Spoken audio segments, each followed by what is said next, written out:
Chapter 4. So Charlotte just disappeared from the orphanage and she made it look like she had drowned. She cut her hair off so she would look like a boy. Let's see if she makes it to Concord. Before dawn, Charlotte came upon the wooden sign for Concord. She stopped and gathered some rocks and piled them up around the base. She pictured Vern riding into town next week and seeing her signal, nodding his head and smiling to himself. At least she hoped it would be that way. She still had to get on the stage without getting caught.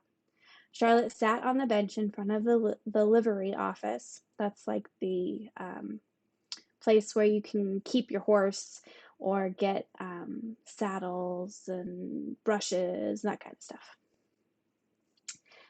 She sat in front of the livery office and ate the sandwich Vern had packed. A sign in the window said, "Southbound coach, 6 a.m." Charlotte figured that with luck, Mrs. Boyle wouldn't know for sure that she was gone until about 7. By that time, she just had to be far enough away. When the ticket office opened, she gathered Vern's coins and bought a one-way to Manchester. Charlotte's heart leaped when she heard the pounding hooves. She looked toward the edge of the road where it led into town. Then, out of a dust cloud, she saw the horses. Harnessed, 6 handsome, great-limbed horses trotted toward her. They were mostly gray mustangs, but there was one bay and a sorrel like Freedom. Healthy and well-tended, they seemed eager to work in the traces that wove them together. Behind them, the driver sat atop the stagecoach, holding the reins in perfect control.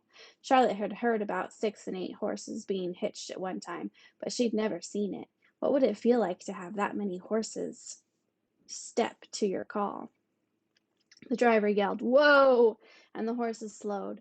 There was a jingling and rattling and creaking when the coach settled in front of the hotel. The pressure brake screeched as the driver secured the wheels. The coach gleamed with a varnish in the morning sun. The wheels were painted yellow, and printed on the door were the words, "U.S. Mail." It was the most beautiful thing that Charlotte had ever seen. She walked over and rubbed her hand across the shiny hickory wood. Then she petted the horses that reminded her too much of Freedom. The driver assigned the seats right away. Charlotte climbed aboard and found herself wedged between 2 plump women. "Hello there, young man," said one of the women. Charlotte nodded. "I'm Mrs. Maples, and this is Mrs. Earnhardt, my traveling companion. What's your name?" Charlotte stared blankly at Mrs. Maples. "My name?" she asked. "Yes, your name, dear." "Charlie," said Charlotte. "My name's Charlie." Oh, hang on. I went to the wrong page. There we go.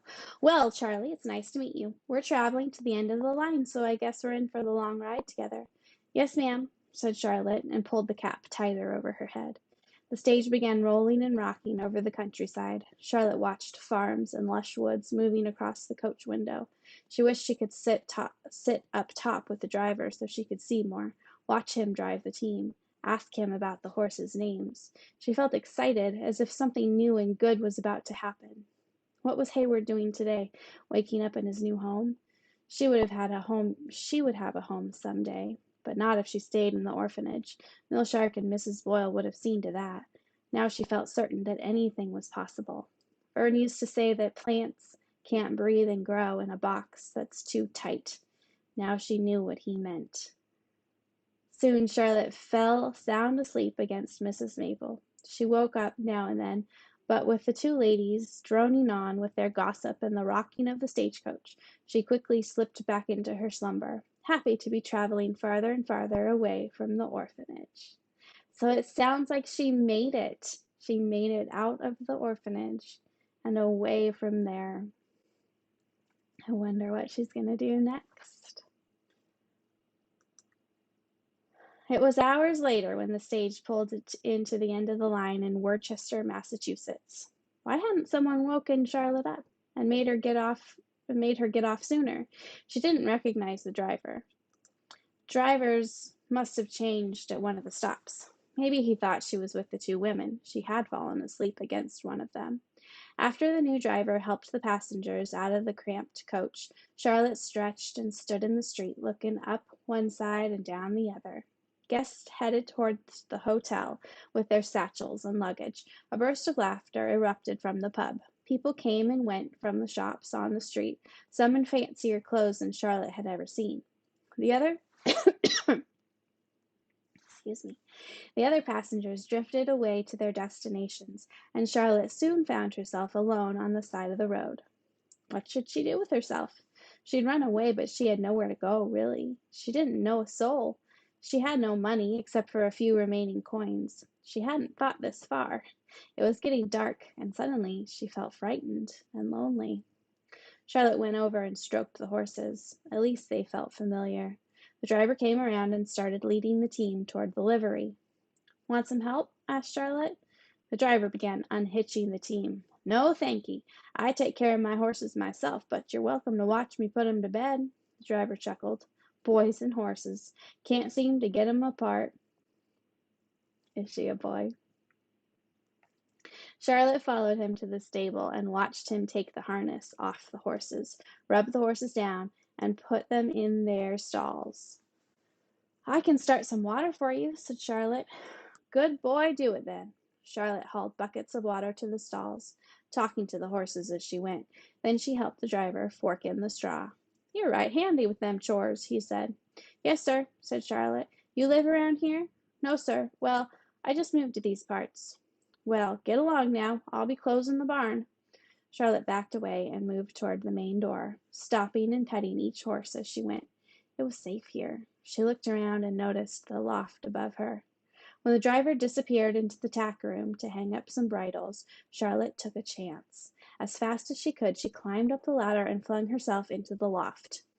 She kept her head down and lay there without moving or making a sound. Her heart was pounding as loud as a drum beating. Could the driver hear it too? He was below her now, whistling and finishing his chores. Finally, he walked out and shut the big barn doors for the night. Charlotte peeked over the loft into the stall. Vern would be fussing a blue streak if he saw how poorly these stalls were kept. She wasn't that tired, but she was hungry. She climbed down and started nosing around the barn. There wasn't a bite of food anywhere. Out of habit, she picked up a rake and started cleaning a stall. Then she straightened the bridles in the tack room. Later she climbed back into the loft. Her stomach growled and complained, but finally she slept. She dreamed about mush and potatoes and soup. The next morning Charlotte woke to the sound of a busy stable. Stock tenders called to one another, bridles and traces jangled. The stable master barked out orders. Charlotte peered over the edge of the loft and barely moved. She couldn't just climb down and appear. They might throw her out. She listened to the comings and goings for some hours until things settled down. Maybe it was lunchtime. When no one was moving about and all she could hear was the blow and whinnies of the horses, she pushed up the loft window. It opened onto a low roof. She quietly climbed out, shinnied down a wooden support beam, and landed behind the main barn. Hungrier than she could ever remember, she went to the general store and with her remaining money she bought some apples. She kept hidden, mainly behind buildings, moving from place to place every hour or so. Before dark, she watched some boys having races in a field. It would have been easy to join them, easy to beat them all, but there were too many questions that Charlotte didn't want to answer. Besides, if a mill shark were looking for her, everyone would know about the new kid who could run circles around the rest. After the boys got called home for supper, she stayed hidden until dark settled in. She thought about the home-cooked meals they'd been eaten. Several times she took out the kerchief that Vern had made for her and fingered the buttonholes. She wondered at all the places it had been and all the places it was going. When there was no more activity at the stable, she climbed back into the loft window and quietly waited until the barn was closed for the night. Again she cleaned the stalls. She wondered how long she could keep doing this, and again she had trouble sleeping, fitfully tossing in the hayloft, with dreams of running and almost being caught. When she awoke, someone was standing over her with a pitchfork aimed at her face.